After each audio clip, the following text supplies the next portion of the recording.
Rar, rar, rar. Welcome to a gateway with a view and a frigging castle.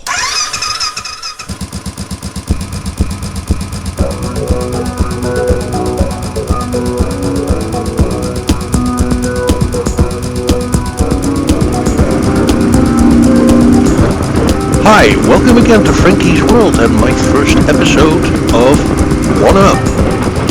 Now, One Up is where I'm going to take a pillion rider along for the ride. And the Interceptor is just perfect for that, because with Badger, my classic 500, I've been so egotistical that I ripped the pillion saddle off. And if I do want to take somebody along, it means I have to bolt it all back on again.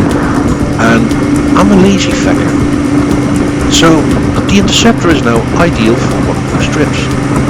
And for that purpose, I took a friend along today.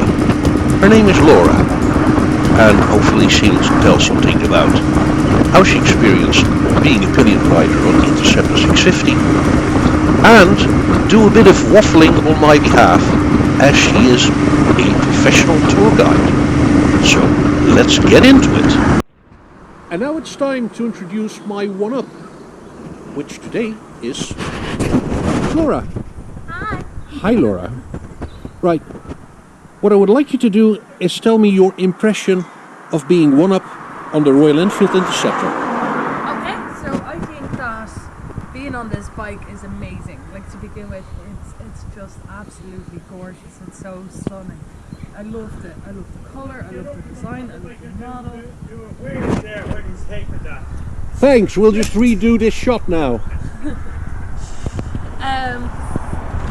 I love the design, I love the colour of it, I love the feel, I love the head, and the person in my house, absolutely. Let's see, like being in the back of it, it's very stable. So like it's really like it's not like it doesn't dip too much if you're going around corners or something like that, which can always kind of make you a little bit shaky if you're sitting on the back. None of that with this. I was thinking though that like these little pedals to put your feet on, they're a little bit high up, so it's a little bit difficult. Like I'm quite tall, so it's difficult to keep my back straight. That's kind of it. But yeah, other than that, I think it's an amazing experience. So after that little take, including a man and his dog, on Laura's experience as a pillion on the Interceptor 650, we headed on a bit of motorway, and I have to say I hardly noticed the extra weight of a pillion on the back of the Interceptor 650. Still plenty of pickup, cruising around at 120 kilometers an hour for a good while, and the bike just handled perfectly. I was a little bit more worried for these kind of muddy country roads, but you know, I kind of take it easy already, especially with a pillion at the back, and I didn't really notice any slippery behavior or instability of the bike. So that was a plus. And now that we have arrived at New Grange, it's back to Laura and earn her keep as my private tour guide. I'm Laura. You already met me earlier in the video, but so the reason I'm coming along on this trip today is because I'm a tour guide in Ireland, a national tour guide in Ireland. So currently we're at New Grange. So New Grange is one of the passage tombs in Boyne Valley, Brunnerbonia, if you want to call it like that.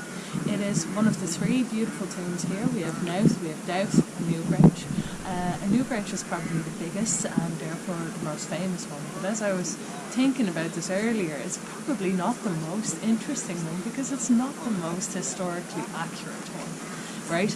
Most of it has actually fallen into decay before the excavation started to happen. So the front facade, as we see it here, is really fascinating. But not entirely the way it would have been in its origins, right? It all kind of crumbled down and they kind of built it back up. The black stone that we see in between, especially at the frontal passage there, that was just not even found in this location, so we kind of had to make it work like that. Let's see what else. Outside of that, it's kind of like it's from Neolithic kind of era time, so we roughly estimate New Grange to be about 5,200 years old, roughly. So we have the passage tomb itself, and then it's surrounded by really beautiful megalithic kind of art pieces, a lot of spirals that we don't really know how to interpret, but there's a lot of stories kind of going around that. Okay, so this is probably a little bit of a brain fart, but it's going to happen anyway. We were walking past this and it pops into my head then. There's a poet in Ireland, or there used to be a poet in Ireland called Seamus Heaney. He's one of the Nobel Prize of Literature laureates of this country even as well. And he ended up writing a poem once in which he made a description of this type of plant. Now these flowers, they always go in bloom around the time of March, right? So it's always kind of cloudy in the sky and whatever. And we see the kind of the twigs of the gorse kind of like, it's a little prickly as well. So you've got the green over there. Now the flowers itself, it's a yellow, of course. But if you look at really old Irish flags, like you see that the orange in them is a little bit more yellow. So if you kind of put that into the contrast of the colours with the sky, you kind of feel there's a bit of an Irish connection already there. Now the green, like if you look at the Irish flag, you've the orange, which is in reference to kind of like the Protestant communities in Northern Ireland, and the green is kind of more indicative of kind of Republican Ireland, if you will. The white in between is the peace that is to be brokered between the two ideologies. But you see the prickly nature here of the twigs, which kind of makes it a little bit more kind of finicky, like it's a little bit more to kind of bring out that revolutionary spirit of the Irish Republic. And I think that's a beautiful notion in its own right. It's kind of important, I actually think of this now while we're sitting here talking. Like the colour orange became the colour for Protestants in Northern Ireland because of the Battle of the Boyne, which was actually fought in this region as well. So I believe this was 1690, maybe 1691, don't quote me on that right now. But King William of Orange was actually sent over from the Netherlands to fight the Battle of the Boyne to represent King James for England. He actually ended up winning this war and thereby solidifying the Protestant church to be the main church in England. So it really made the monarchy, the British monarchy, more Protestant. And this is not a great part of Irish history, if you will, but it is kind of appropriate because your tour guides today are both Dutch. So there you go. Sorry, lads.